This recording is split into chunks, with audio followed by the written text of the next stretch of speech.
आज़ादी तो मिलती है, लेकिन इसका सिलसिला जो जारी होता है वो बहुत पहले से होता है। एक दिन में आज़ादी नहीं मिल जाती।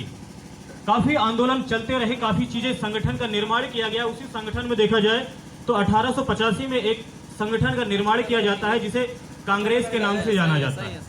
और इसमें देखा जाए तो बड़े बड़े नेताओं ने मिलकर यह डिसाइड किया था कि हम लोग एक दिन बैठक करेंगे और बैठक के बाद ये डिसाइड करेंगे कि एक साल की हम लोगों की आगे की कार्यवाही क्या होगा, ऐसे क्या क्या एक्टिविटी करेंगे जिसके माध्यम से हम लोगों को जल्दी से जल्दी आज़ादी मिल जाए।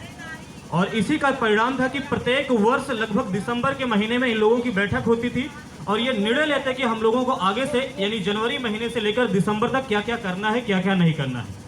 इसका मतलब 1885 में गठन हुआ तो 1885 में भी बैठक हुआ, 1886 में भी हुआ, 87 में भी हुआ। ये क्रम चलता रहा और ये क्रम चलते चलते आ गया 1929 की। और देखा जाए तो 1929 में कांग्रेस का लाहौर अधिवेशन होता है और इसी के माध्यम से दो लक्ष्य मुख्य रूप से निर्धारित किए जाते हैं। पहला लक्ष्य तो ये था कि हम लोगों को पूर्ण स्वराज्य चाहिए, यानी पूरा का पूरा आज़ादी चाहिए। दूसरे नंबर पे यह डिसाइड किया गया कि हम लोग प्रत्येक वर्ष 26 जनवरी को स्वतंत्रता दिवस के रूप में मनाएंगे। ध्यान दीजिएगा, पहले जो शुरुआत होती है वह 26 जनवरी को स्वतंत्रता दिवस मनाया जाता था, न कि गणतंत्र दिवस मनाया जाता था।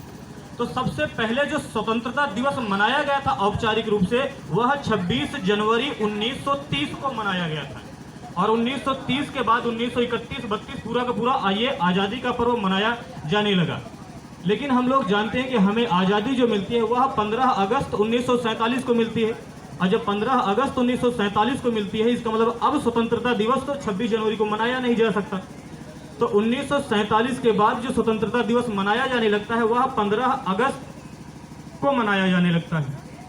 और इसी बीच हमारा संविधान भी बनके तैयार होता है और हमारा संविधान जो है वह 26 नवंबर 1949 को बनके तैयार हो जाता है। लेकिन इसे पूरी तरीके से लागू करने का कार्य जो किया जाता है वह 26 जनवरी 1950 को किया जाता है। अब बात वही आती है कि 26 नवंबर 1949 को जब बनके तैयार हो गया था तो 26 जनवरी 1950 को क्यों लागू किया गया? तो इसके पीछे वही ऐतिहासिक कारण था, चूंकि हम लोग 26 जनवरी 1930 से ही प्रत्येक वर्ष स्वतंत्रता दिवस मनाते आ रहे थे।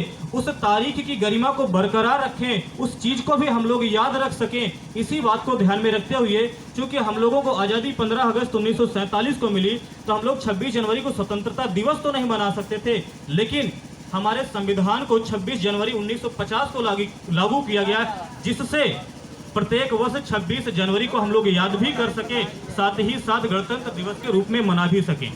अब बात ये आती है, यहाँ पर सीखने लायक क्या चीजें हैं, ध्यान से समझिएगा। यहाँ पर सीखने लायक बात यह है कि वास्तव में 26 जनवरी 1950 को इसीलिए संविधान लागू किया गया ताकि हमारी आने वाली भावी पीढ़ी ये देखे कि यदि आप किसी चीज को प्राप्त करना चाहते हैं तो पहले उसके पीछे भागो मत, पहले अपने अंदर उसके गुण को लाओ। यदि आप अपने अंदर उस चीज के गुण को ला लोगे तो धीरे धीरे वो लक्ष्य पाने में आपको काफी आसानी हो जाएगी। हम लोग जानते हैं कि हमें आज़ादी 15 अगस्त 1947 को मिलती है, लेकिन ये आज़ादी का सिलसिला 1930 में इसीलिए औपचारिक रूप से मनाया गया कि हम लोग जो व्यवहार करेंगे वह एक स्वतंत्र देश के नागरिक की तरह से करेंगे। और जब हम लोग स्वतंत्र देश के नागरिक की तरह से व्यवहार करेंगे, इसका मतलब क्या सही है क्या गलत है, इस चीज का भी हम लोग डिसाइड करेंगे। और जब हम लोग स्वतंत्र देश की नागरिक की तरह से व्यवहार करने लगेंगे और तो धीरे धीरे जब हम लोगों को ये पता चल जाएगा कि क्या सही है क्या गलत है, तो ये जो अंग्रेज हमारे ही सहयोग से हमारे ऊपर राज कर रहे हैं, इन लोगों को जाने में ज्यादा टाइम नहीं लगेगा।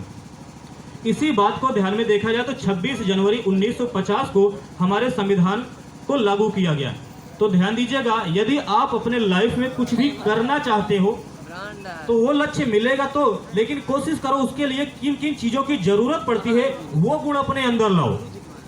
जैसे मान के चलिए आपको किसी भी विभाग में जाना है तो उस नजरिए से देखने का प्रयास करो कि मान के चलो मैं उस विभाग पर होता और यहाँ पर होता तो क्या कर सकता था क्या नहीं कर सकता था। जब ये सोचोगे ना तब आपको एक फील आएगा, एक अनुभव भी आएगा कि हाँ क्या सही है क्या गलत है। ठीक है ना? तो मैं यही चाहूंगा कि आप जिस क्षेत्र में भी जाते हो उस गुण को अपने अंदर लाओ और ये कोशिश करो कि हाँ अगर मैं उस पोस्ट पे जब जाऊंगा तब कैसे क्या क्या करूंगा क्या क्या नहीं करूंगा। मान के चलो मैं उस पोस्ट पर होता और आज यहाँ पर होता तो इस चीज को कैसे देखता कैसे नहीं देखता। इससे क्या होगा, आपको एक नया एक्सपीरियंस मिलेगा और साथ ही साथ आप उस पद पर ना होते हुए भी उस पद का